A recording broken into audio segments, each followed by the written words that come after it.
We also have environmentalist groups out there hoping to create national parks, saying that they hope that President Obama realizes what a great state the gem state is. Roland and Michelle, the body was found right over here and recovered right behind that wood plank there that you see. The Ada County Coroner's Office is working on discovering the cause of death. We still don't know who this person is, but here's what we do know. So how much is too much? Every day at work, I call, email, and text the people I'm interviewing. Then I use GPS to get from place to place. When I'm there, I'm taking pictures with my phone, and then I'm tweeting them back to Idaho on your side and Facebooking. If I didn't have my phone at work, I might really, hello? Oh, hey there. I'm that reporter standing outside right now recommending that everyone stay inside. It took me an hour to get from Nampa to Boise. The roads are really bad. Here I am at Kid Fort. You can even play on some of these ice sculptures. And this one is actually a functioning bar. Oh, that's cold. Then when 10 a.m. hits, you'll see this sign right here. But I'm gonna make sure to take a break right now and give this a try. We've learned that President Obama is coming only a day after giving the State of the Union address. This is the truck that the suspect was in when it rolled. Idaho State Police showed on your side video taken of the dash cam when that truck rolled. Now the suspect actually gets out after the truck rolls and takes off on foot. This is actually the very spot the Boise Police Department believe the suspects fired multiple shots into homes in this neighborhood. The bullets went as far as going through the back door right there, through the kitchen. The woman who lives in that home tells us that it shattered a salsa bottle on her kitchen table where she had just finished eating dinner. And then the suspects sped off.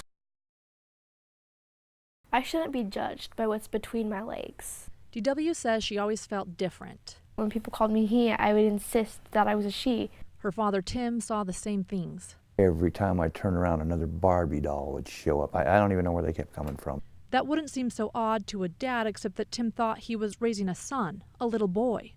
Embarrassed, kept it to myself, never told anybody for the longest time. Getting mad and throwing every Barbie I could find on the barbecue grill, lighting them up. Enough of this Barbie stuff. Let's go get some baseballs. I thought maybe I could do more. Maybe I was not involved enough in the life. I thought it was my fault.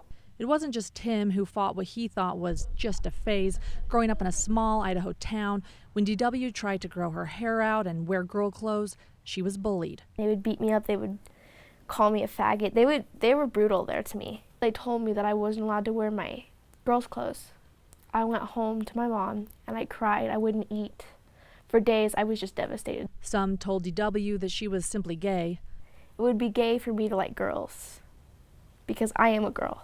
DW wouldn't and couldn't give up, determined to be who she knew she was, a girl living in a boy's body. I remember the first time when I was at a babysitter's house, and everyone was playing dress up, and I wore a dress. I remember twirling around in it, and I remember playing with my hair a little bit and wearing these really pretty toy high heels. I felt so at peace, and I finally didn't feel confused. And last year something happened. Her father had a change of heart. I love you. I love you. I researched stuff, found out about the suicide rate among transgender children is just up there. I mean, it's just really super high. And it's generally because of their parents, and mostly their fathers, people like me, you know. And I had to change.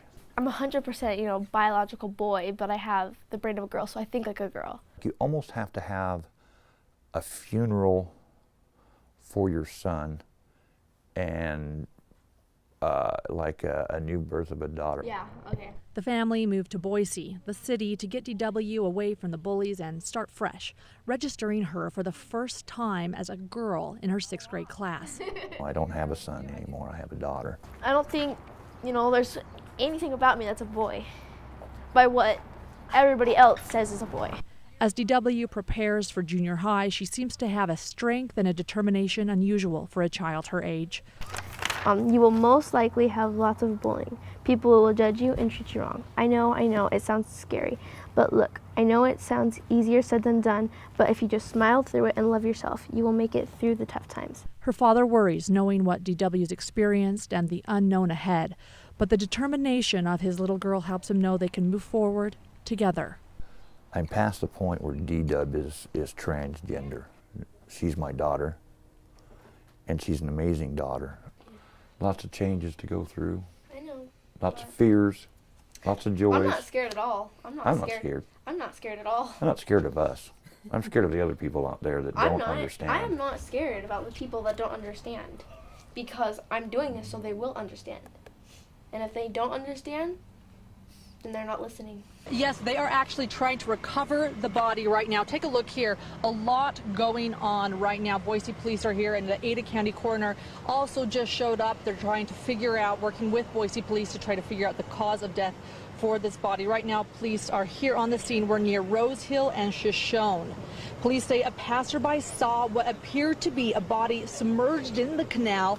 Police dispatcher tells us officers have asked for help from the fire department and even a dive team. Again, you can see right now that we do have people trying to recover the body at this moment, and we'll continue to bring you the very latest in the 6 o'clock. Back to you, Don Michelle. Don and Michelle, the body was just recovered. I'm near the corner of Rose Hill and Shoshone Street, and I'm actually here right now with Greg Curtis. He's with the Nampa and Meridian Water Irrigation District, and he actually received a call yesterday. Tell us what happened yesterday.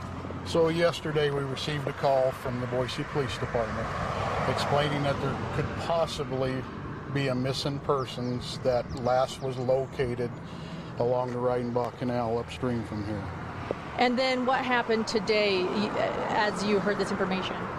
So I asked our staff to take a little extra time out on their routes and look and see if they see anything that doesn't look right. And unfortunately this afternoon, while one of our staff was doing his afternoon run, he reported some tennis shoes below the surface of the water. And then you were out here, the Ada County Coroner's Office was out here, dive team was out here, and they did recover a body of a person, is that correct? It appeared that that's exactly what happened.